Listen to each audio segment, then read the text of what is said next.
పట్టించుకోవడం అనుకుంటాం మనం. మన హృదయంలో దొర్లే ప్రతి ఆలోచనను ఆయన సీరియస్గా పట్టించుకుంటాడు. ఆయన పనే అది, రెండో పని లేదు. ఒకవేళ వేరే పనులు ఎన్ని పనులు ఉన్నా సరే నీ మీద ఎప్పుడు దృష్టి అలా పెట్టే ఉంటాడు. నీ ఆలోచనలని, నీ తలంపుల్ని, నీ ఆశల్ని, నీ ఇష్టాలని గమనిస్తూ ఉంటాడు, నవ్వుకుంటూ ఉంటాడు. తగిన కాలం మంది ఒకటొకటి మొత్తం నీకు ఇస్తాడు.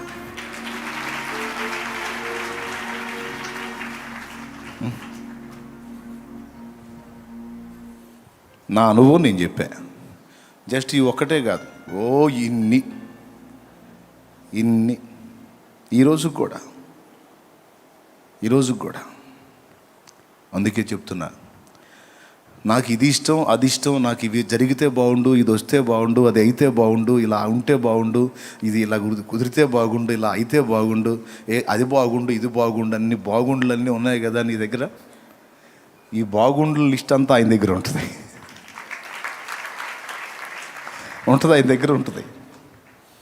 చక్కగా అవన్నీ గుర్తుపెట్టేసుకుంటాడు, భద్రం చేసుకుంటాడు. సరే, ఇది బాగుండు, అది బాగుండు, ఈ బాగుండులన్నీ నువ్వు పక్కన పెట్టేసి ఆయన ఇష్టాన్ని వెతుకుతూ ఉంటావు చూడు. ఇట్లా చేస్తే ఆయన సంతోషపడతాడు, ఇలా చేస్తే నా ప్రభు ఆనందపడతాడు, నేను ఇలా ఉంటే ఆయనకి ఇష్టం, నేను ఇలా చేస్తే ఆయనకి ఇష్టం అని ఆయన ఇష్టాలు వెతుకుతూ ఉంటావే, ముచ్చట పడతాడు, మురిసిపోతాడు. ఆయన ఇష్టాన్ని వెతుకుతున్న నీకు, ఆయన చిత్తాన్ని వెతుకుతున్న నీకు దాచిపెడతాడు. నీ ఇష్టాలను నెరవేర్చడం కోసం దాచిపెడతాడు ఆయన. వెంటనే అందాల్సిందైతే తక్షణమే అందేటట్టు చేస్తాడు.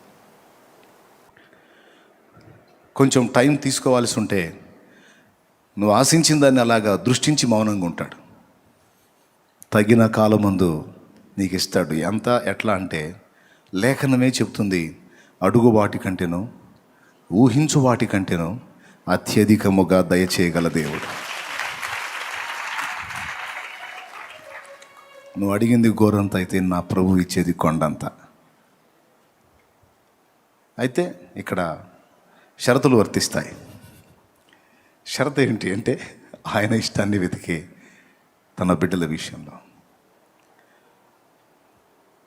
కాబట్టి మనం ఆయన మీద దృష్టి పెట్టాలి. ఈరోజు మీరు అందుకే వచ్చారు, నాకు అదే సంతోషం. అందుకే చెప్తున్నా,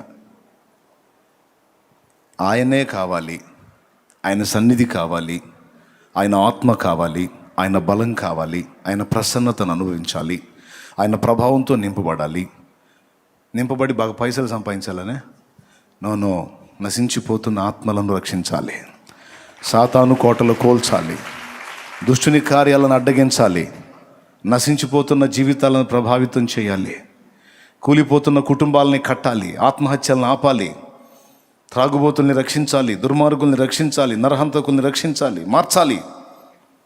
ఆ పాపిష్టి బంధకాల్లోంచి వారిని బయటికి తీసుకొని రావాలి. దానికోసం దేవుడు నన్ను సిద్ధపరచాలి, దేవుని సంతోషపెట్టాలి. నేను క్రమంగా నడుచుకోవాలి, అక్రమంగా నడుచుకున్న వారిని అనేకుల్ని సరిచేసి సక్రమమైన దారిలోకి నేను తేవాలి. అందుకోసం ఆయన శక్తి నాకు కావాలి. గతంలో శక్తి పొందుకున్నాను, కొంతవరకు ప్రయాణం సాగింది. మళ్ళా నాకు అదనపు శక్తి కావాలి. మీకు తెలీదు, ఎప్పటికప్పుడు ఈ స్పర్శ కలిగి ఉండి దేవుని దగ్గర శక్తి పొందుకుంటూ ఉండాలి. మనం యేసు ప్రభు కంటే గొప్పవాళ్ళమా మనం? సేవారంభానికి ముందు రక్షణ బాప్తీసం పొందగానే 40 రోజులు ఊరు వదిలిపెట్టి అడవిలోకి వెళ్ళాడు. చూస్తారా? తెలుసుగా మీకు, అది తెలీదా? మరి దారుణం. సువార్తల్లో ఉంటుంది. ఆయన బాప్తిస్మం పొందినప్పుడు వెంటనే ఒడ్డుకొచ్చి ఏం చేశాడు? ఆత్మచేత అరణ్యమునకు కొనిపోయి ఏం చేశాడు? 40 దినములు అరణ్యములో సంచరించుచు అపవాది చేత శోధింపబడుచుండెను. 40 దినములు అయిపోయిన తర్వాత వాక్యం ఇలా చెప్తుంది. చూడండి వాక్యం ఏం చెబుతుంది. లూకాసు వార్త 4 తీసుకోండి ఒక్కసారి. 13వ వచనం. అపవాది ప్రతి శోధనను ముగించి కొంతకాలము ఆయనను విడిచిపోయెను. గమనించాలి, పూర్తిగా వదిలిపోయెను, పూర్తిగా విడిచిపోయినని కాదు, కొంతకాలము. జీవితాంతం నీకు వదిలిపోయినల్లా కొంతకాలము ఆయనను విడిచిపోయెను అంటే దాని అర్థం ఏంటి? ప్రభువుని శోధించడానికి వాడు మళ్ళా ఆయనను దర్శించాడు. అయితే ఇక్కడ 40 దినములు ఉపవాస ప్రార్థనలో ప్రభు అరణ్యములో జీవించాడు, లోకానికి వేరుగా, తండ్రికి దగ్గరగా. ఆ టైంలో 40 రోజులు శోధించి తర్వాత ప్రతి శోధనను ముగించి అన్నారు. అక్కడ ప్రతి శోధన అన్న మాట కూడా చూడండి, ఆ మాట అండర్లైన్ చేసుకోండి. అపవాది ప్రతి శోధనను అంటే ఒక రకంగా శోధించాల, ఆయన్ని ఒక రకంగా శోధించాల, రకరకాలుగా శోధించాడు. అంటే వాడి దగ్గర కొన్ని వెరైటీలు ఉన్నాయన్నమాట శోధించడాల్లో, వాడి శోధనల్లో. ఆ వెరైటీలన్నీ ఉపయోగించాడు ఆయన మీద. ప్రతి శోధనలో గెలుపు పొందాడు. మనకి మెట్టుకు 3 కనపడతాయి అక్కడ. రాళ్ళను రొట్టెలుగా చేసుకొని తిను, శిఖరం మీద నుండి దూకు, నా కాలు మొక్కు. ఈ 3 రకాల శోధనలు: శరీరాశ, నేత్రాశ, జీవపు డంబం. ప్రతి విధమైన ప్రతి శోధనను ముగించి కొంతకాలం వదిలిపోయాడు. ఆ తర్వాత వాడు వదిలి వెళ్ళిన తర్వాత రాయబడి ఉంది, అప్పుడు యేసు ఆత్మ బలముతో గలిలయకు తిరిగి వెళ్ళెను. ఆయనను గూర్చిన సమాచారము ఆ ప్రదేశమందంతటా వ్యాపించెను. దేవునికి స్తోత్రం చెప్తావా? గట్టిగా చెప్తావా? మొదటి విషయం అక్కడ అయిపోయింది. స్టార్టింగ్లో ప్రేయర్ చేశాడు, ఆత్మ బలంతో నింపబడ్డాడు. ఇక ఆ తర్వాత అరణ్యపు అనుభవంలోకి ప్రభు వెళ్ళలేదా? అంటే మీరు గమనించాలి, అనేక సార్లు వెళ్ళాడు ఆయన. చెప్పాలంటే ప్రతిరోజు వెళ్ళాడు. చాలా క్రమశిక్షణగా ఆ పని చేశాడు ఆయన. ప్రతి దినము ఆయన తండ్రిని కలుసుకున్నాడు. ప్రతిరోజు తండ్రి దగ్గర నుండి సమాచారం పొందాడు. అంతటా ఆయన జన సమూహమును పంపివేసి ప్రార్థించుటకు ఒలీవల కొండకు వెళ్ళెను. ఒకప్పుడు ఆయన ఒంటరిగా ఉండెను, ప్రార్థించుటకు అరణ్యములోనికి వెళ్ళెను. ఇట్లా అనేక వచనాలు లేఖనాల్లో నీకు దొరుకుతాయి. లూకాసు వార్తలో ఎక్కువ పర్యాయాలు యేసు ఏకాంత ప్రార్థన అనుభవాన్ని గురించి రాయబడి ఉంది, చదువుకోండి. యేసు ప్రభువే ఒకసారి ఆత్మబలంతో నింపబడ్డ తర్వాత అంతటితో ఆగకుండా మళ్ళా తండ్రిని సమీపించి కొలత లేకుండా ఆత్మను పొంది ఆ శక్తితోనే ఆయన జీవించి భూమి మీద సజీవుడు మన మానవ శరీరంతో జీవించినంత కాలం మానవాతీతమైనటువంటి కార్యాలు జరిగించిన, మానవులకు సాధ్యం కాని ఒక అసాధారణ జీవితాన్ని జీవించి చూపించిన. ఇదంతా ఎలా సాధ్యమైందంటే దేవుని పరిశుద్ధాత్మ సహాయంతోనే సాధ్యమైంది. ఆయనకి పరిశుద్ధాత్మ సహాయం అవసరం ఏముందన్నయ్య? ఆయనే దేవుడైతే అంటారా? ఫిలిప్పీ పత్రిక 2:5, క్రీస్తు యేసునకు కలిగిన ఈ మనసు మీరును కలిగి ఉండుండి. దేవునితో సమానముగా ఉండుట విడిచిపెట్టకూడని భాగ్యమని ఎంచుకొనలేదు గాని మనుషుల పోలికగా పుట్టి దాసుని స్వరూపమును ధరించుకుని తన్ను తానే రిక్తునిగా చేసుకుని. చూసారా? మనుషుల పోలికగా పుట్టి దాసుని స్వరూపం ధరించుకొని తన్ను తానే రిక్తునిగా చేసుకొనెను. రిక్తుడు అంటే అన్ని కోల్పోయినవాడు. పరలోకం నుండి భూమి మీదకి వచ్చేటప్పుడు ఆయన మహిమతో రాలేదు, ఒక మట్టి మనిషిగానే భూమి మీదకి వచ్చాడు. అది ఆయన గొప్పతనం. మనుషుని దాసుని స్వరూపం ధరించుకున్నాడు, మనుషుని పోలికగా పుట్టాడు. అయితే అక్కడి నుంచి వచ్చింది ఏంటో ఒకటి ఉంది. యేసు ప్రభు మహిమలు తెచ్చుకోలేదు, కానీ మట్టి లోకంలో పుట్టినా, దూతల మధ్యలో పుట్టినా, మరెక్కడ పుట్టినా పుట్టినవాడు దేవుడు గనక ఆ వ్యక్తిత్వం మాత్రం మారలేదు. అర్థమైందా? పరలోకము నుండి దిగి వచ్చింది ఆ వ్యక్తిత్వం, అంతేగాని మహిమలు కాదు. మరి మహిమలు ఎట్లా వచ్చినాయి? ఇన్ని కార్యాలు ఎలా చేశాడు అంటే, నువ్వు నేను ప్రార్థించి ఎలా పొందుతామో అలానే ఆయన కూడా మనవలే సామాన్యుడిగానే తండ్రి యొద్దకు వెళ్ళి ప్రార్థించి పొందాడు. అంతేగాని వస్తా వస్తా ఒక డజన్ మహిమలు జేబులు వేసుకొని రాలా. ఇప్పుడు చెప్పు. యేసు సైతము భూమి మీదకి ఉన్నప్పుడు, మనుషుడిగా పుట్టి భూమి మీద జీవించినప్పుడు ఆయనకు సహా పరిశుద్ధాత్మ దేవుని సహాయం అవసరమై ఉంది. పరిశుద్ధాత్మ నడిపింపు అవసరమై ఉంది. దేవుని ఆత్మచేత ఎందరు నడిపించబడుదురో వారు దేవుని కుమారులు అనబడుదురు. దేవుని ఆత్మచేత నడిపించబడ్డాడు. ఆ నడిపింపు కోసం, ఆ బలం కోసం, ఆ శక్తి కోసం నిరంతరం మనమేమో ఎప్పుడో ఆత్మను పొంది ఆ శక్తితో ఇంతకాలం ప్రయాణం చేసి అడుగు పొడుగు దిగజారిపోయి కొడిగట్టుకుపోయి ఆరిపోబోయే టైంలో మేలుకొని మళ్ళీ ఇప్పుడు ఆయన పాదాల దగ్గరికి వచ్చాం. యేసు ఆ వెలితి కలగనీయకుండా ఎప్పటికప్పుడు ఆత్మలో తరిగిపోకుండా పెరిగిపోయి తండ్రి చిత్తమంతా సంపూర్ణంగా నెరవేర్చి సిలువలో సమాప్తమైనదని పలికాడు. దేవునికి స్తోత్రం కలుగునుగాక. హల్లెలూయా. ప్రభువుకే నిరంతరం దేవుని పరిశుద్ధాత్మ శక్తిని సంగ్రహించుకోవటం అవసరమై ఉంటే ఇక నీకు నాకు అక్కర్లేదా? ఈ లోకంలో అందరిలాగా బ్రతకకుండా అందరిలాగా బ్రతికితే సాధారణ జీవితం, అందరికీ విరుద్ధంగా బతికితే అసాధారణ జీవితం. మనల్నేమో అసాధారణ జీవితం జీవించమని పిలిచాడు. అసాధారణ జీవితం జీవించాలంటే మనకు ఎట్లా చేత అయింది? నీళ్ళల్లో బతికే చేప ఒడ్డున ఎట్ట బతికిద్ది? ఒడ్డున బతికే మనిషిని నీళ్ళల్లో వేస్తే ఎట్ట బతుకుతాడు? నీళ్ళల్లో బ్రతికే చేప ఒడ్డును కూడా బతుకుతుంది అంటే దానికి అసాధారణ శక్తి ఏదో లభిస్తుంది. ఒడ్డున బ్రతికే మనిషి నీళ్లలో కూడా బతికున్నాడంటే వానికి అసాధారణ శక్తి ఏదో లభించింది కాబట్టి బతికున్నాడు.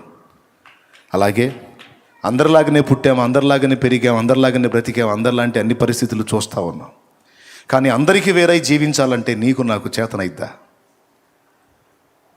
అసాధ్యం.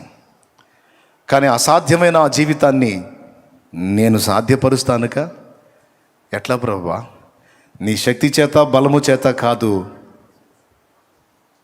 నా ఆత్మ చేతనే ఇది జరుగును. Praise the Lord. హల్లెలూయా. ఈ అవసరత గుర్తించలా చాలామంది దైవ జనులు కూడా గుర్తించలా, విశ్వాసులు గుర్తించలా, సేవకులు పరిచారకులు గుర్తించలా. అది గుర్తించిన వారు ధన్యులు. ఎప్పటికప్పుడు మళ్ళీ అన్నీ చూస్తూనే ఉన్నాం లోకంలో. ఒక రోజంతా మనం ఆరోగ్యంగా తిరిగి పని చేసుకోవాలంటే 3 సార్లు తినాలి. ఒకసారి తిన్న తర్వాత ఆ శక్తితో రోజంతా పని చేయగలమా? పొద్దున తిన్న ఆహారం మధ్యాహ్నానికి జీర్ణం అయిపోతుంది. మళ్ళా జీర్ణ రసాలు ఉత్పత్తి అయిపోయి మేత వేయరా అని అడుగుతాయి. పొద్దున వేసాక అంటే ఊరుకుంటాయా? సాయంత్రానికి ఏమంటది? ఎరా మధ్యాహ్నం వేయలేదు సాయంత్రం కూడా ఏవా, అట్లయితే నీకు శక్తి ఉండదురా, నువ్వు అడ్డం పడటమే. గమనించు, ఏ పూటకు ఆ పూట ఆహారం తిని శరీరానికి శక్తినిచ్చి ఎలా నడిపించుకుంటున్నావో మన ఆత్మకు కూడా ఎప్పటికప్పుడు శక్తిని సరఫరా చేయనట్లు జాగ్రత్త పడాలి, మెలకువగా ఉండాలి. ఇది భక్తి సాధకులందరూ గ్రహించాల్సిన సంగతి. దానికోసం ఎప్పటికప్పుడు దేవునితో సంబంధాన్ని ఏర్పరచుకొని దేవుణ్ణి కలుసుకుంటూ ఉండాలి. యేసయ్యను తీసుకెళ్ళి అరణ్యంలో అనుభవాలు నేర్పి వదిలాడు. ఆత్మ బలముతో ఎన్నో కార్యాలు చేశాడు. ఆత్మ బలముతో నిండి లైన్లోకి వచ్చిన తర్వాత ఆయనను గూర్చిన సమాచారము ఆ ప్రదేశమందంతటా వ్యాపించను. అంటే ఇక మహిమ స్టార్ట్ అయింది, వర్క్ స్టార్ట్ అయింది. ఆయన సంచరించడం కాదు, ఆయనను గూర్చిన వార్త వెళ్ళిపోయింది. నువ్వు పరిగెత్తటం కాదు, దేవుని శక్తి పొందుకొని ఒక దగ్గర నువ్వు కూర్చుంటే మొత్తం నీ దగ్గరికి పరిగెత్తుతారు. అది ఇక్కడ విషయం. నువ్వు పరిగెత్తాల్సింది దేవుని పాదాల దగ్గరికి. దేవుని పాదాల దగ్గరికి పరిగెత్తితే ఆయన శక్తిని నీకు ఇచ్చి నిన్ను నిజంగా వెలిగిస్తే, దేవుని శక్తితో నింపబడి నిజంగా నువ్వు వెలిగితే, మరీ ఖాళీగా కూర్చోకుండా కొంత పని నువ్వు చేస్తూ ఉంటే ఆ వార్త దావాలనమే వ్యాపించి అంతకంత అయ్యి నిన్ను కూర్చున్న సమాచారం సిరియా ఎక్కడా, షోమ్రోన్ ఎక్కడా? ఎలీషా షోమ్రోన్లో ఉన్నాడు, సిరియాలో నయమాన్ ఉన్నాడు. బానిస పిల్ల చెప్పింది, షోమ్రోనులో ప్రవక్త ఉన్నాడు, నా యజమానుడైన నయమాను. షోమ్రోనులో ఉన్న ఆ ప్రవక్త దగ్గర కానీ వెళితే ఈ రోగం నుండి విడుదల పొంది బాగుపడతాడని నేను గ్రహించాను అమ్మగారు, మీ ఆయనకి చెప్పండి అని చెప్పింది. బానిస పిల్ల 2 రాజుల్లో 5లో ఉంటుంది. ఇంటికి పోయినాక చూడండి, ఇప్పుడు నాకెళ్ళి చూడండి. దేవునికి స్తోత్రం, హల్లెలూయా. చెప్పింది, వచ్చాడుగా. నయమాన్ దగ్గరికి ఎలీషా పోయాడా? ఎలీషా దగ్గర నయమాన్ వచ్చాడా? నేను చెప్తుంది అది. అంటే ఏందన్నయ్య, మనం తిరగొద్దా, సేవ చేయొద్దా? అబ్బా తిరగొద్దా, నువ్వు ఎవరు చెప్పారమ్మా? నువ్వు పోటు పొడుస్తానంటే ఎవరు పొడవద్దు అన్నారమ్మా? పొడు, కాకపోతే ఒట్టిపోట్లు కాదమ్మా, కాస్త గట్టిగా ఉండాల. కార్యం చేస్తే సరిగ్గా ఉండాలంటే ఏం చేయాలా? దేవునితో కలుసుకోవాలా, శక్తి పొందుకోవాలా.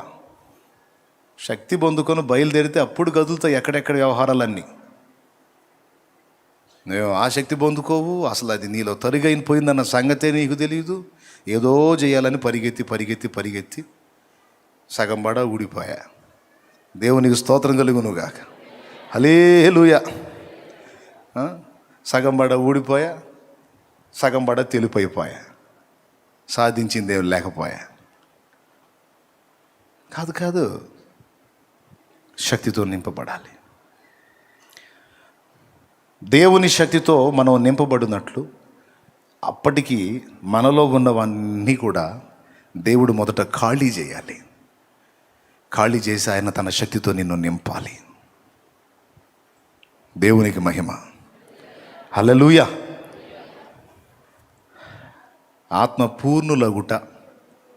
ఆత్మపూర్ణులగుట అనే మాటకి ఓ దైవజనుడు చక్కని ఉదాహరణ చెప్పాడు పెద్ద ఆయన. అలా అద్భుతమైన ఎగ్జాంపుల్. రోజు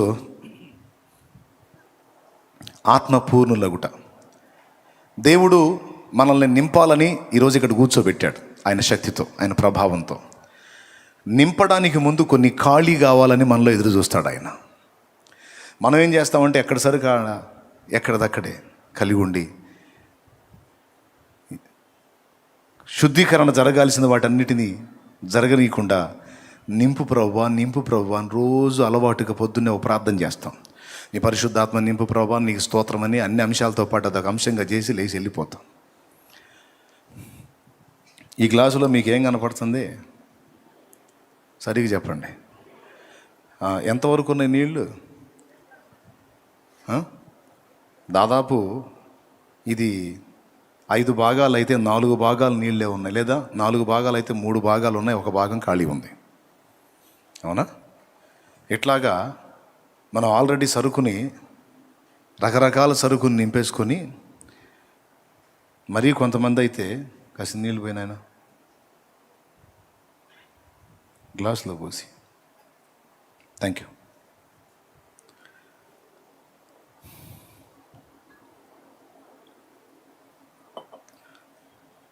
ఇక్కడ దాకా పేకల దాకా లోకపు చెత్తతో నింపుకొని దేవుని ముందు మోకాళ్ళలోని, ప్రభా నింపు అంటే ఖాళీ ఏదిరా అంటాడు. ఖాళీ ఎందుకు లేదు ప్రభా? ఉందిలే Prabha, holy spirit, full holy spirit. ఒరే నువ్వు ఆల్రెడీ ఫుల్ అయిపోయి ఉన్నావురా, సరిగ్గా చూడు అంటాడు. లేదు ప్రభా, ఫుల్గా నింపు ప్రభా నీస్తూ. వేరే విషయాలతో చాలా నిండిపోయావరా, ఖాళీ ఎవరా? లేదు ప్రభా ఖాళీ ఉంది, నేను ఖాళీగానే ఉంటే నింపు ప్రభా. సున్నితమైన విషయం అండి ఇది, తేలిక అనుకోవాకండి, సున్నితమైన విషయం. దీనికి ఒక ఎగ్జాంపుల్ ఏం చెప్పాడంటే, ఒక పెద్ద ఆయన రోజు ఒక ఆయన తన దగ్గరకు వచ్చి, మా ఇంట్లో నిన్న ప్రార్థన కూటం జరిగిందండి, 15 మంది వచ్చారు, ఇల్లు మొత్తం ఫుల్ అయిపోయింది అన్నాడంట. ఓ దేవునికి స్తోత్రం. మరుసటి వారు మళ్ళా కలిసి, నిన్న మా ఇంట్లో ప్రార్థన జరిగిందండి, 25 మంది వచ్చారు, ఇల్లు ఫుల్ అయిపోయింది అన్నాడంట. మీకేమైనా అర్థమైందా? ఇప్పుడు 15 మంది వచ్చారు అన్నప్పుడు ఇల్లు ఫుల్ అయింది అన్నాడు. మళ్ళీ 25 మంది ఎట్టబట్టారు? సరే వదిలే. 3వ వారం కలిసి, నిన్న మా ఇంట్లో 35 మంది వచ్చారండి, ఇల్లు ఫుల్ అయిపోయింది, భలే ప్రార్థన జరిగిందన్న. ఏందిరా 15, 25, 35 అని మీ ఇల్లు ఏమైనా రబ్బర్ లాగా సాగుతుందా ఏంది? మీ ఇల్లు ఏమైనా రబ్బర్ లాగా సాగిపోతా ఉందా ఏంది మనుషులు వచ్చే కొద్దీ అని అడిగితే, దాందే ఉంది సాధ్యమే అన్నాడు. ఎట్లా సాధ్యం? మొదటిసారి 15 మంది వచ్చినప్పుడు ఇల్లు ఫుల్ అయిందన్నాను, నిజమే. 15 మంది మనుషులతోనూ ఇతర సామాగ్రితోనూ నింపబడి ఉన్నందున మా ఇల్లు ఫుల్గానే ఉంది. మరుసటి వారం 25 మంది వచ్చినప్పుడు ఇంట్లో ఉన్నటువంటి మంచాలు, పరుపులు, వస్త్రాల మూటలు, కొంతమంది మూలలో పేరుస్తూ ఉంటారు సరుకు, ఎక్కడెక్కడ చెత్త అంతా ఒక పక్కన కుప్పేస్తూ ఉంటారు ఇళ్లల్లో. ఒళ్ళు బరువు స్త్రీలు, మిమ్మల్ని కాదులే, శుభ్రం చేసుకోరు, పేరుస్తూ ఉంటారు అన్నమాట ఏడు సరుకు ఆడ. ఇట్లాంటివన్నీ బయటేసేసాం. అప్పుడు లోపల పెద్ద గదంతా ఖాళీ అయిపోయి 25 మంది పట్టారు. ఇప్పుడు ఇందులో జనం ఉన్నారు, బయట సరుకు ఉంది. ఇల్లు ఫుల్ అయిందా లేదా? ఫస్ట్ 15 మందే ఉన్నారు, ఎక్కడ సామాను అక్కడే ఉంది. ఫుల్ అయిందా లేదా? దేవునికి మహిమ. ఇక మూడో వారం ఆ గదిలో తీసాం, ముందే తీసాం కదా 25 మందికి. ఈ పంచలో కూడా తీసి ఓపెన్ మెల్లాలో పెట్టాం. ఆ మిగిలిన ఆ గ్యాప్లో మిగిలిన వాళ్ళు పట్టారు. ఇప్పుడు ఇల్లు మొత్తం వ్యక్తులతో నిండిపోయారు, సామాగ్రి మొత్తం బయటికి వెళ్ళిపోయింది. ఇప్పుడు ఇల్లు ఫుల్ అయిందా లేదా? ఇది మన లోపల ఖాళీ కావాల్సినవి కొన్ని ఉన్నాయి. ఎవరికి వాళ్ళకి తెలిసిద్ది, నేను ఇంకా ఏమేం ఖాళీ చేసుకోవాలి, ఎక్కడ నేను ఇంకా తరుగు ఉన్నాను, ఇంకా ఏమి ఉండకూడనివి నాలో ఉన్నాయి, అవన్నీ ముందు తొలగిస్తే, నేను చెప్తున్నా, నువ్వు ఎంత ఖాళీ అయితే అంత నింపబడతావు. లోకపు చెత్తతో, లోకపు వ్యవహారాలతో, లోకపు సంగతులతో ఎంతగా నిండిపోయావో, వాటన్నిటిలో నుంచి ఎంత ఖాళీ అయితే దేవుని ఆత్మశక్తితో అంతగా నింపబడతావు. గోధుమ గింజ భూమిలో పడి చావకుండిన ఎడల అది ఒంటిగానే ఉంటుంది, కానీ అది చచ్చిన ఎడల బహుగా, అది ఏ స్థాయిలో నువ్వు గ్యాప్ ఇస్తావో ఆ స్థాయిలోనే దేవుడు నీలో ప్రవహించడం మొదలు పెడతాడు. ఏ స్థాయిలో నువ్వు దేవునికి అందుబాటులోకి వస్తావో ఆ స్థాయిలోనే నిన్ను వాడగలుగుతాడు. నువ్వు కంప్లీట్గా ఖాళీ అయి దేవునికి అప్పగించుకున్నావు అనుకో, కంప్లీట్గా నిన్ను శక్తితో నింపి వాడుకుంటాడు ఆయన. గట్టిగా స్తోత్రం చెప్పండి ఒకసారి. సో దేవుని శక్తిని పొందుకోగోరి మనం వచ్చాము. ఇప్పుడు ఆ శక్తితో నింపబడాలంటే ముందు మనలో ఖాళీ కావాల్సిన ఏంటో కొన్ని మనం చూసుకోవాల్సిన సంగతి ఉంది. పొద్దున కొన్ని చెప్పాను, రాత్రి కొన్ని చెప్పాను. ఇలాగా మనకే చెప్తున్నాడా? బైబిల్లో ఎవరికన్నా జరిగిందా అంటే జరిగింది. మోషేని దేవుడు తన పని కొరకు పిలిచినప్పుడు దాదాపు 40 ఏళ్ల ప్రాయములో ఇశ్రాయేలు జనాంగాన్ని విమోచిద్దామని బయలుదేరాడు మోషే. కానీ అప్పటికి మోషే ఖాళీగా లేడు. దేవుని ఏర్పాటు అతనికి తెలుసు, కానీ దేవుని పరిశుద్ధాత్మ శక్తి, దేవుని అభిషేకం అతని మీదకి ఇంకా రాలా. ఎందుకో తెలుసా? ఐగుప్తీయుల సకల విద్యలతో సరుకంతా నింపుకొని కూర్చున్నాడు. మాటల యందు నేర్పరితనం, ఐగుప్తీయుల సకల విద్యల యందు ప్రావీణ్యత పొంది సరుకంతా నింపుకున్నాడు. ఏ సరుకు? ఇశ్రాయేలీల దేవుడైన యెహోవా ఇచ్చిన సరుకు కాదు, ఐగుప్తు సరుకు. ఐగుప్తు అంటే దేనికి గుర్తు? లోకానికి గుర్తు. లోక సంబంధమైనటువంటి సరుకు అంతటితో నింపబడ్డాడు. ఎన్నేళ్ళు? బాల్యం మొదలుకొని 40 ఏళ్ల ప్రాయం వరకు మోషేలో నింపబడిన సరుకంతా ఐగుప్తు సరికే. స్తోత్రం, హల్లెలూయా. ఆ చివరాఖర్లో తన జన్మ కారణం ఏంటో, తన ఎవరి సంతానమో ఎరిగి వాళ్ళని బానిస శృంఖలాల్లోంచి బయటికి తీసుకొని రావాలనే బాధ్యత తన భుజాల మీద దేవుడు ఉంచాడని ఎరిగి ఈ ఐగుప్తు సరుకంతా ఎక్కడిదక్కడ లోపల పెట్టుకొని తాను ఉన్న ఫలంగా వెళ్ళి వాళ్ళని బయటికి తేవాలని చూశాడు. నేను చెప్పనా? ఆ పని మోషేను చేయనీలా దేవుడు. ఒకవేళ అలాగున మోషే ఆ పనికి వెళ్ళినట్టయితే నేను చెప్పనా, ఐగుప్తులోంచి ఇశ్రాయేలీని బయటికి తేవటం కాదు, మొత్తాన్ని నాశనం చేసి ఆడబెట్టేవాడు.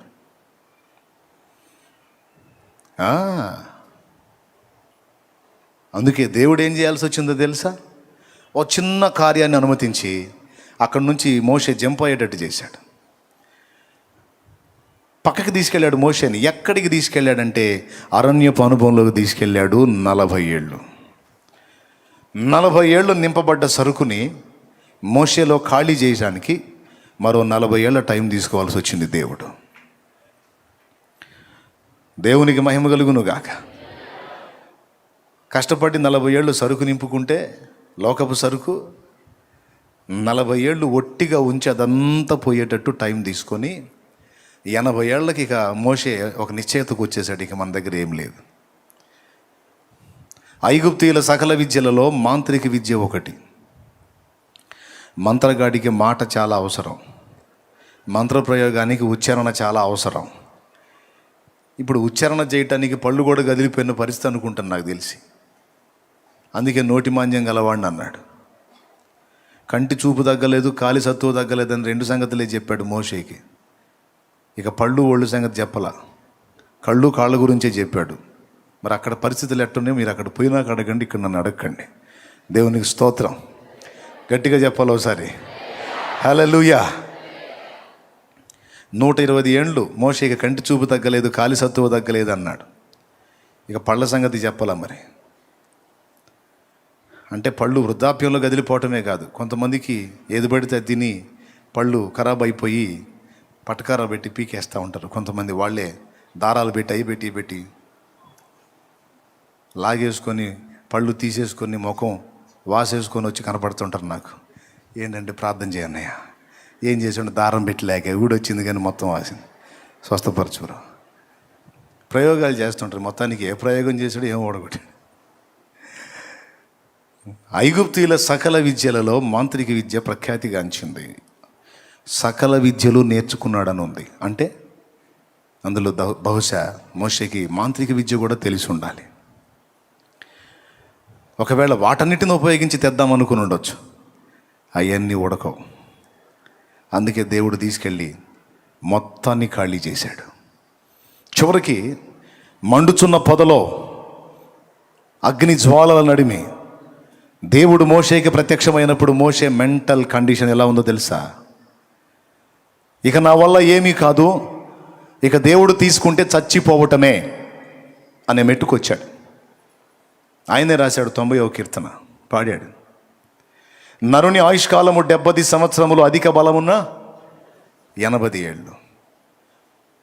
అంటే ఇంక 80 దాటితే లేదనేగా రాశాడు. అంటే ఆయన కండిషన్, ఆయన మానసిక స్థితి అలాగైపోయింది. 80 ఇంకా దాటితే ఇంక లేదు, వాడున్న ప్రయాసము ఆయాసము దుఃఖమే. 80 దాటితే అంటే ఆ 80కి వచ్చేటప్పటికి మోషే శరీరంలో చాలా మార్పులు జరిగి ఐగుప్తులో 40 ఏళ్ళు పొందిందంతా ఖాళీ అయిపోయి చివరికి చావు కోసం ఎదురు చూస్తున్న కండిషన్లో ఉన్నాడు. ఖాళీ అయిపోయాడు. అందుకే దేవుడు పిలిచిన, నేను శక్తివంతుడిగా ఉన్నప్పుడు నన్ను నువ్వు పిలవనైతివి, అంతా అయిపోయి ఇక సావుకు ఊరు రమ్మంటుంది, కాడు రమ్మంటుంది, ఊరు బొమ్మంటుంది అన్న కండిషన్లో ఉన్నప్పుడు ఇప్పుడు పిలుస్తా ఏమనికి వస్తానయ్యా అని 4 సార్లు అడ్డు తగిలాడు. దేవుడు ఏమన్నాడు తెలుసా? ఈ 40 ఏళ్ళు నిన్ను ఖాళీ చేశానయ్యా, ఇప్పుడు ఖాళీ అయిపోయావు, ఇక ఇప్పుడు ఏది చేయాలన్నా నీకు దిక్కు లేదు, నా మీద ఆధారపడటమే. పూర్తిగా నీవు నా మీద ఆధారపడినంతగా నిన్ను సిద్ధపరచుకున్నాను. ఇప్పుడు ప్రతి విషయంలో నీకు నా వైపే చూస్తావు. ఇక నాకు కావాల్సింది అది. ఇక అక్కడి నుంచి అయిపోయింది నా జీవితం అన్నకాడి నుంచి మరో 40 ఏళ్ళు పొడిగించి తను చేయాలనుకున్న సేవ అంతా 40 ఏళ్లలో చేసి మోషేని తీసుకున్నాడు, చేయించి 40 ఏళ్ళు. ఫస్ట్ ఏం చేశాడు? దేవుని శక్తితో మోషేని నింపక మునుపు మోషేని ఏం పని చేశాడు? మోషేలో అన్నిటినీ దొళ్ళగొట్టే పని చేశాడు, ఖాళీ చేసే పని చేశాడు 40 ఏళ్ళు. ఈరోజు చెప్తున్నాను, చాలామంది కొంతమంది నేను వాడబడట్లేదు, నన్ను దేవుడు ఎందుకో అన్ని విషయాల్లో సరిగా వాడుకోవట్లేదు కొంతమంది దైవజనులు వాపోతూ ఉంటారు.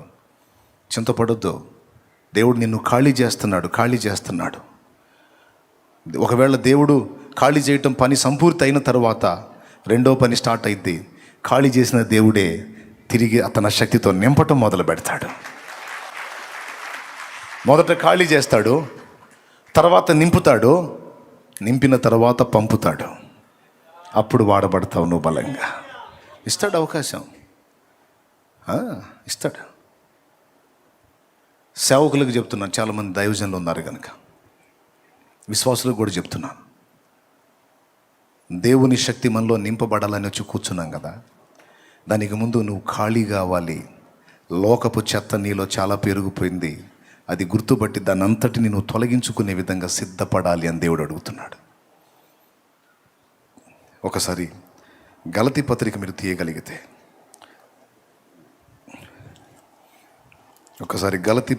తీయగలిగితే,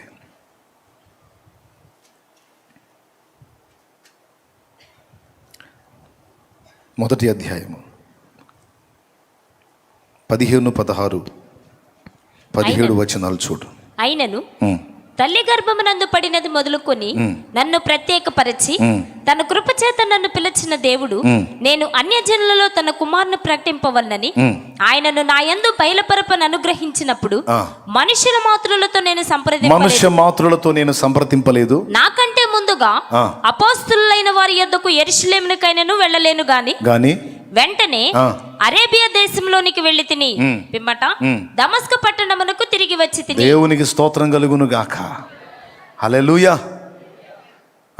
తర్వాత అటుపైన 3 సంవత్సరములైన తరువాత కేఫాను పరిచయం చేసుకుని వల్లని యెరూషలేమునకు వచ్చి అతనితో కూడా 15 దినములుంటిని. చూడండి, పౌలు పిలువబడినప్పుడు, పౌలు దేవుని దర్శనం పొందిన తరువాత, దేవుని పిలుపు అందుకున్నప్పుడు వెంటనే అతను ఎక్కడికి తీసుకెళ్ళబడ్డాడో చెప్పాడు. అరేబియా దేశమునకు కొనిపోబడ్డాను అన్నాడు.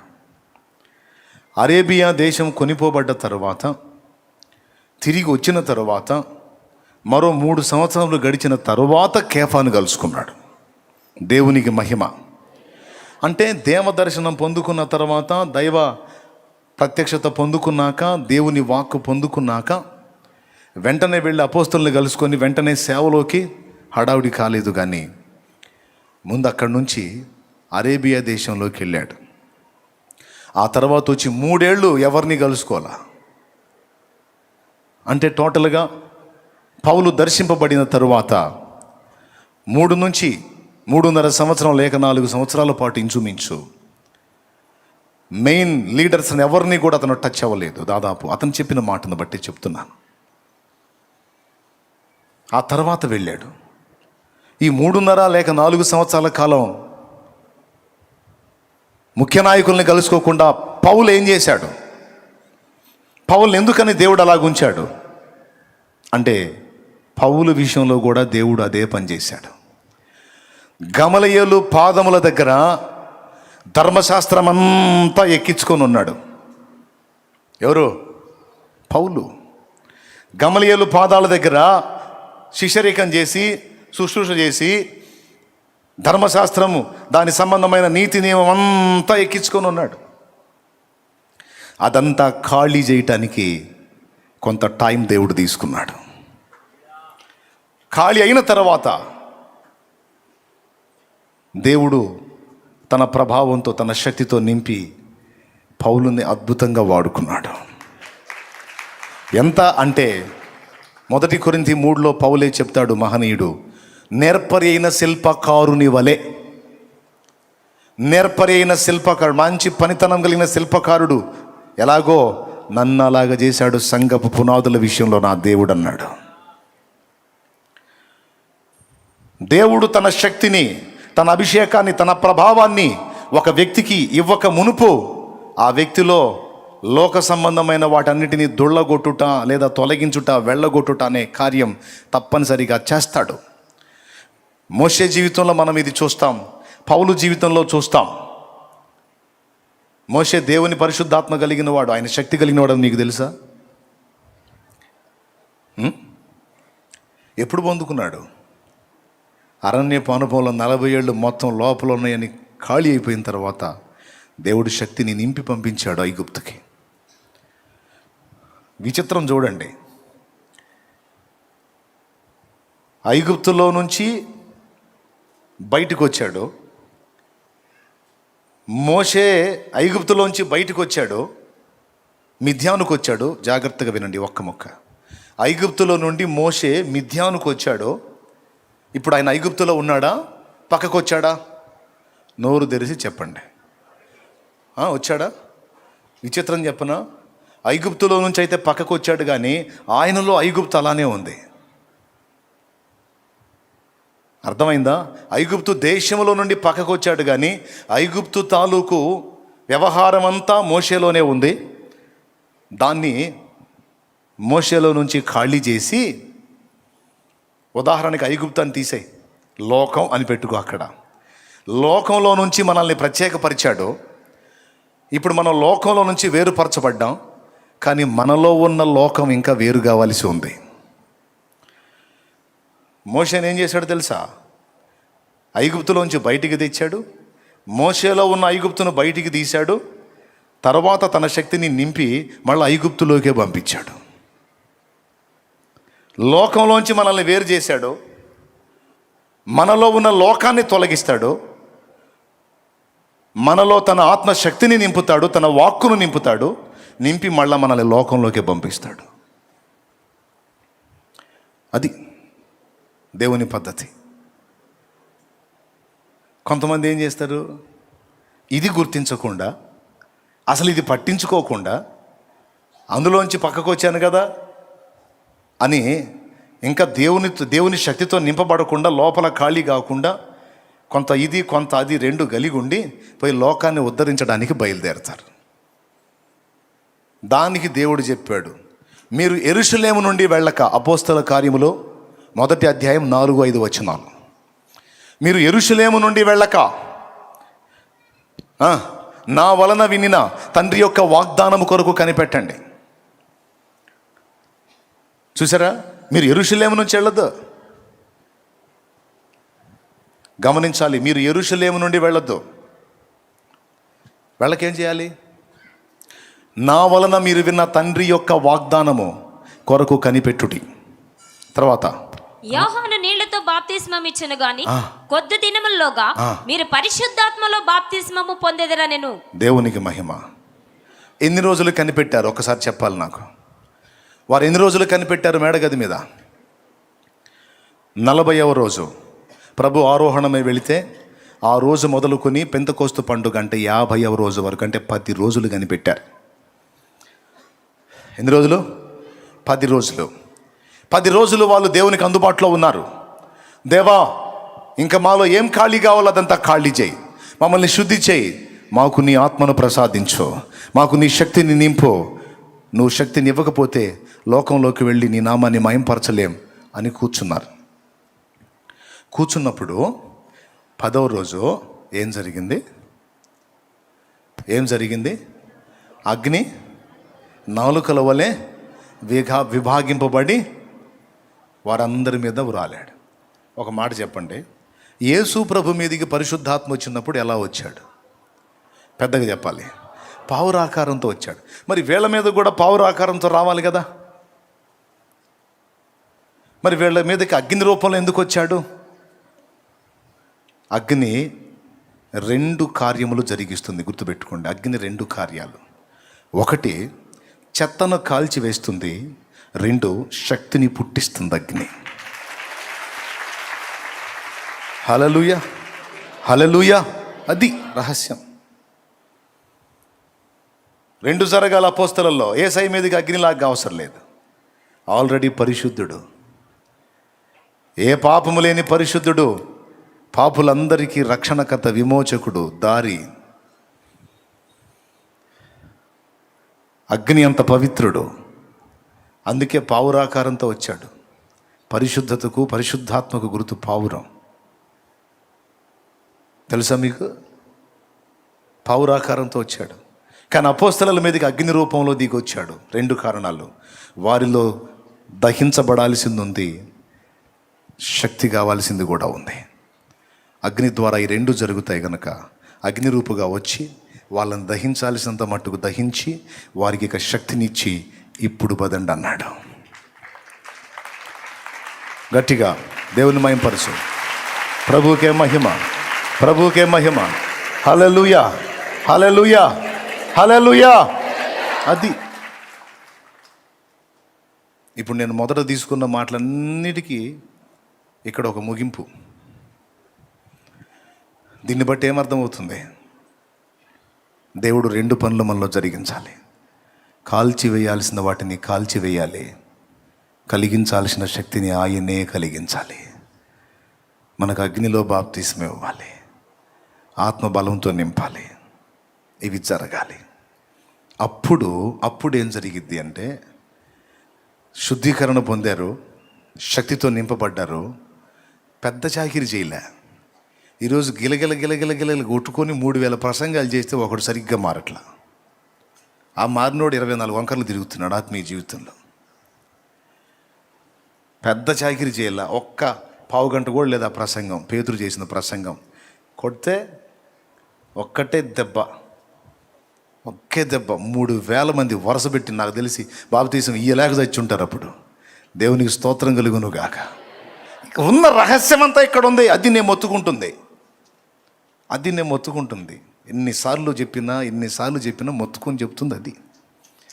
అది ఉన్న ఆయన దగ్గర పట్టుకోకుండా, కరెక్ట్గా ఆయన దగ్గర శక్తి పొందుకోకుండా, పట్టుకోవాల్సిన పాదాలు పట్టుకోకుండా, పొందాల్సిన విధంగా శక్తి పొంది విజృంభించకుండా, అది నిర్లక్ష్యం చేసి నువ్వు ఎంత పరిగెత్తి ఏం సాధిస్తావు? ఏం చేయగలిగావు? ఎంత మాత్రం సాధించావు చెప్పు నాకు.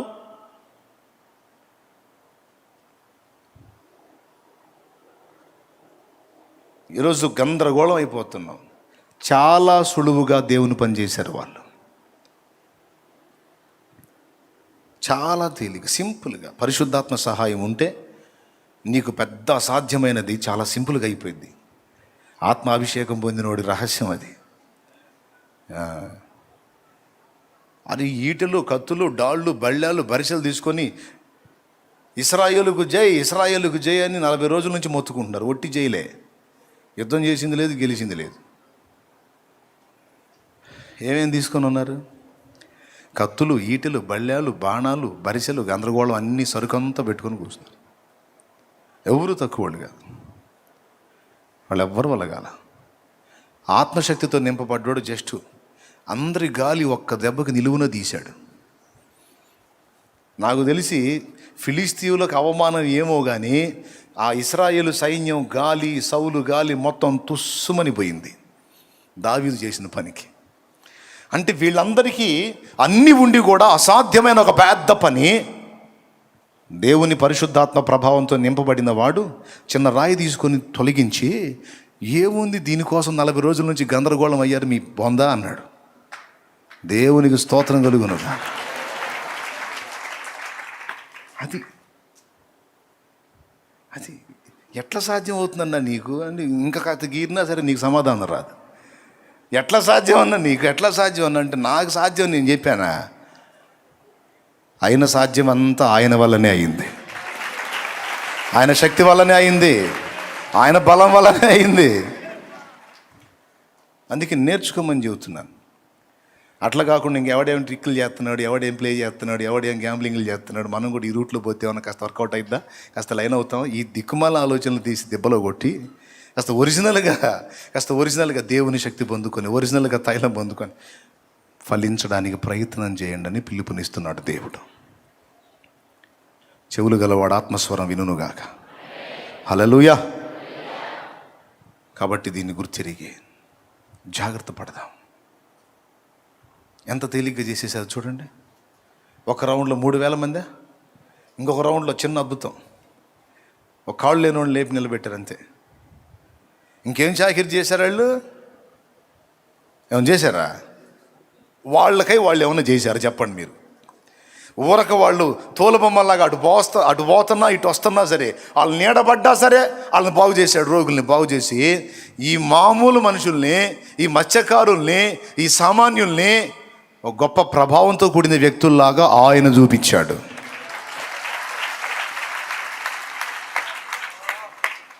ఆయన చూపించాడు. చూపిస్తే అప్పటిదాకా అసలు ఎవరు పట్టించుకోలేదు. ఆ తర్వాత వీళ్ళు పోతుంటే పేతురు గారు ఇదిగో మిమ్మల్ని ఆపమండి, మీ దారిని మీరు పోండి, అసలు మిమ్మల్ని ఆపం మేము, జస్ట్ మీ నీడ పడితే చాలండి, రోడ్డు పక్కన మంచాలు వేసుకుంటామండి. ఏంట్రా బాబు మీరు సరిపోండి, ఎట్లా కానీ సరే ఏంది యోహాన్ ఏ సంగతి అట్లా జరిగిందా? ఈ నీడ తగిలితే వాళ్ళు వేసి కూర్చుంటున్నాడు. దేవునికి స్తోత్రం కలుగును గాక. హల్లెలూయా. ఒక ఉజ్జీవం, ఒక విస్ఫోటనం, ఒక ప్రభావం, ప్రభంజనం, ఒరిజినల్ శక్తి. తోలుబొమ్మలే వాళ్ళు దానికోసం ఎంత చాకిరీ చేశారు నాకు చెప్పండి మీరు. ఈరోజు ఒక మీటింగ్ పెట్టాలంటే మనకి ఎన్ని కుస్తీలు, స్టేజీ కట్టాలా, లైటింగ్ పెట్టాలా, మైకులు కట్టాలా, స్పీకర్లు పెట్టాలా, లచ్చలు తేవాలా, ఎన్ని వందలు వేలుగా లచ్చలు కావాలా, మళ్ళా మరి పబ్లిసిటీ కావాలా, అయ్యగారిది పెద్ద ఫోటో వేయాలా, స్థానిక పాస్టర్ వరద బాధితులాగా చిన్న ఫోటో వేసుకోవాలా. దేవునికి స్తోత్రం కలుగునుగా. హల్లెలూయా.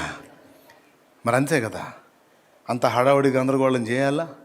ఇంతసేటు చేసి ఇంత గందరగోళం చేసి 3 రోజులు గోలగోలు చేస్తే ఎంతమంది కదిలించబడ్డారబ్బాయి అంటే అది వేళ్ల మీద లెక్కేయచ్చు.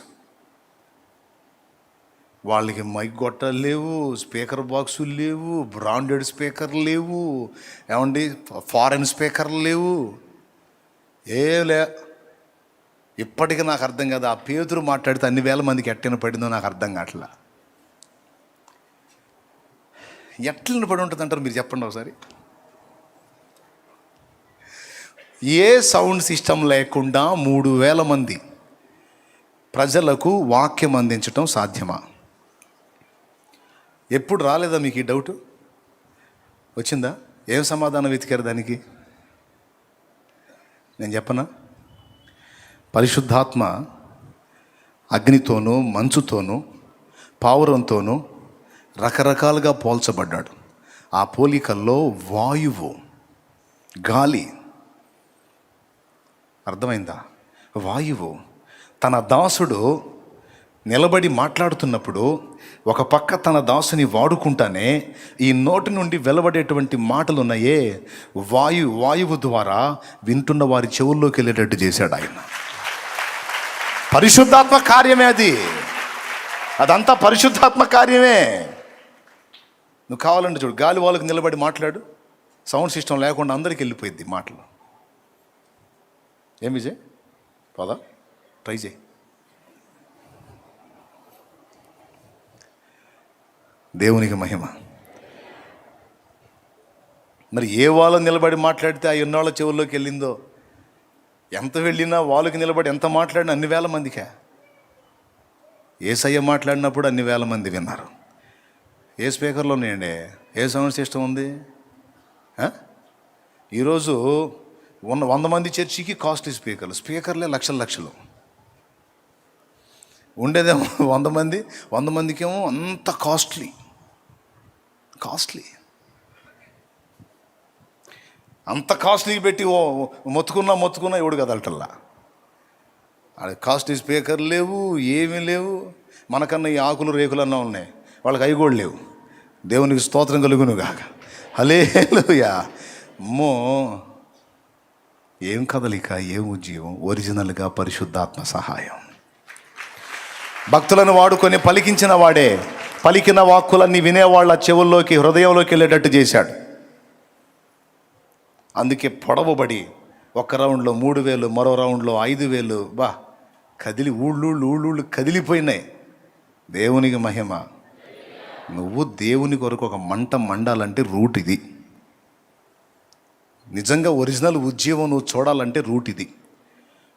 దేవుని బిడ్డలారా, దేవుని చిత్తం నెరవేర్చగోరే వారలారా, దేవుని కొరకు ఆసక్తి కలిగి ఉన్న వారలారా, దేవుని కొరకు ప్రభావంతో నేను వాడబడాలని ఆశిస్తున్న వారలారా, గుర్తించండి. పరిశుద్ధాత్మ ప్రభావంతో వచ్చి ఒక విత్తనం వేసి వెళ్ళాడు అంతే.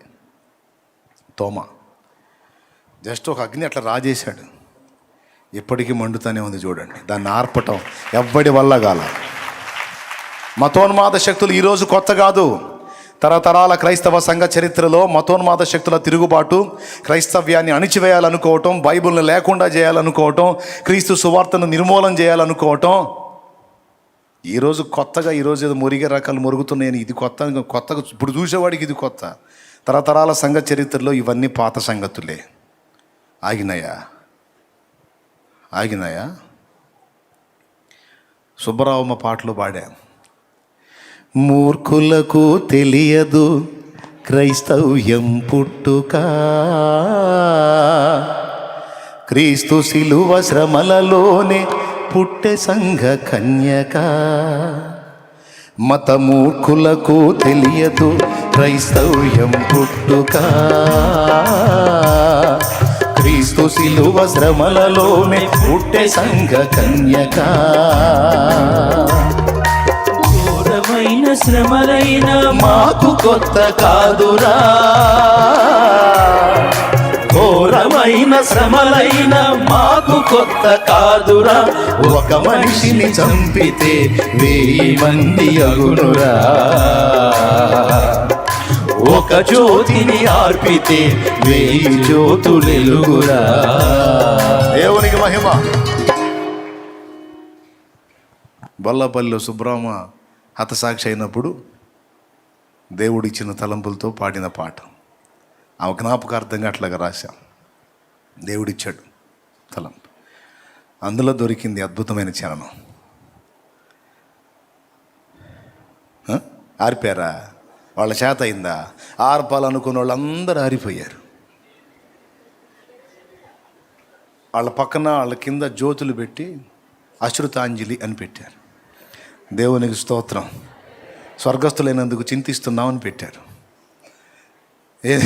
క్రీస్తు సువార్త జ్యోతిని ఆపాలనుకున్న వాళ్ళకి జ్యోతి ప్రజ్వలనం గావించి పక్కన ఇటు ఒక జ్యోతి బొమ్మ, అటు ఒక జ్యోతి బొమ్మ, మధ్యలో ఆడి ఫోటో. దేవునికి స్తోత్రం. అర్థం కాలేదా? సూర్యుడైనా ఆరిపోవును, సూర్యుడైనా ఆగిపోవును, సువార్త మాత్రం సాగిపోవును. ఆ సూర్యుడైనా ఆగిపోవును, సువార్త మాత్రం సాగిపోవును. అదిగో నా నావ బయలుదేరుతున్నది, అందులో యేసు ఉన్నాడు. ఆ నావలో క్రీస్తు ఉన్నాడు, ఆ నావలో క్రీస్తు ఉన్నాడు. దేవునికి మహిమ. పరిశుద్ధాత్మ శక్తితో నింపబడి ఎక్కడో కేరళలో కొంచెం అగ్ని, తమిళనాడులో కొంచెం అగ్ని స్టార్ట్ అయ్యి ఈరోజు భారతావని అంతా సువార్త కోసం పరిగెత్తుతూ ఉంది. మొత్తం తిరిగారా?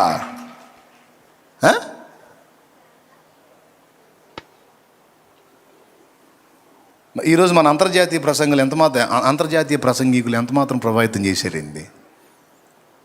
ఫారిన్ కంట్రీకి పోయినా అక్కడ ఉన్న తెలుగు వాళ్ళకి చెప్పుకొని రావటమేగా ఆల్రెడీ విశ్వాసులకి. ఊరికి తెలీదు, ఓరి చెవులో పెడతారు క్యాబేజీలు క్యాలీఫ్లవర్లో. దేవునికి స్తోత్రం కలుగునుగా. హల్లెలూయా. అన్నీ తెలుసు, ఒరిజినల్గా చేయాలి దేవుని పని. అది నేను మొత్తుకుంటుంది. చెప్పు, పర్వాలేదు, ఎక్కడున్న వాళ్ళైనా బలపరచు, ఇబ్బంది లేదులే. విదేశాలకు వెళ్ళి ఎంతమందిని విదేశీయుల్ని రక్షణలోకి నడిపించావు, ఎంతమందిని ప్రభావితం చేశావు. ముందు స్వదేశంలో చాలామంది ఆత్మలు నశించిపోతున్నారు, వీళ్ళ మీద దృష్టి పెట్టాలి. ప్రభు సెలవైతే విదేశాలకు కూడా వెళ్ళాలి. భారతదేశం నుండే ఇతర దేశాలకు కూడా సువార్త వెళ్ళాలి, సత్యం వెళ్ళాలి, ఉజ్జీవం వెళ్ళాలి. ప్రార్థన చేయాలి మనం. ఓకే, ఇంకా చాలులే, నేను అసలుకే మాట మీద నిలబడదాం అనుకుంటున్నా ఈరోజు. దేవునికి మహిమ. రండి, దేవుని పాదాలు పట్టుకుందాం, కాల్చమని అడుగుదాం. కాల్చమని అడుగుదాం. అగ్ని దిగిరా నన్ను కాల్చమని అడుగుదాం. ఖాళీ చేయమని అడుగుదాం. శక్తినిమ్మని అడుగుదాం. బలమిమ్మని అడుగుదాం. జీవాన్ని నింపమని అడుగుదాం. ప్రభావంతో నింపమని అడుగుదాం. పరిగెత్తి పరిగెత్తి పరిగెత్తి ఒక చిన్న జోక్ చెప్తా.